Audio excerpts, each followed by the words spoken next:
கர்த்தராகிய இயேசு கிறிஸ்துவின் நாமத்தில் உங்கள் யாவருக்கும் என்னுடைய அன்பின் வாழ்த்துக்கள்.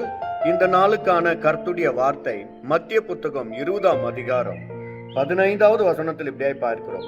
என்னுடையதை என் இஷ்டப்படி செய்ய எனக்கு அதிகாரம் இல்லையா? நான் தயால குணனாய் இருக்கிறபடியால் நீ ஏன் வன்கணனாய் இருக்கிறாய் என்றார். ஆமேன். எனக்கு அருமையான தேவஜனமே, அநேக திராட்சை தோட்டத்துக்கு கர்த்தர் வேலைக்கு அழைத்து கொண்டு போகிறார். ஒவ்வொருவருக்கு ஒவ்வொரு விதமாய் கூலி கொடுக்கும் போது காலையிலிருந்து மாலை வரைக்கும் பாடுபட்டவன் சொல்லுகிறான், எனக்கும் அதே பணம், இப்ப 2 மணி நேரம் வேலை செய்தவனுக்கும் அதே பணமா என்றும் பொழுது கர்த்தர் சொல்லுகிறார், நான் தயால குணன், நீ ஏன் வன்கணனாய் இருக்கிறாய் என்று.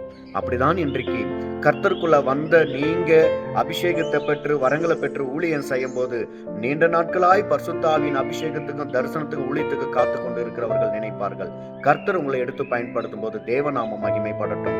கர்த்தர் உங்களோடு கூட இருப்பாராக. ஆமென்.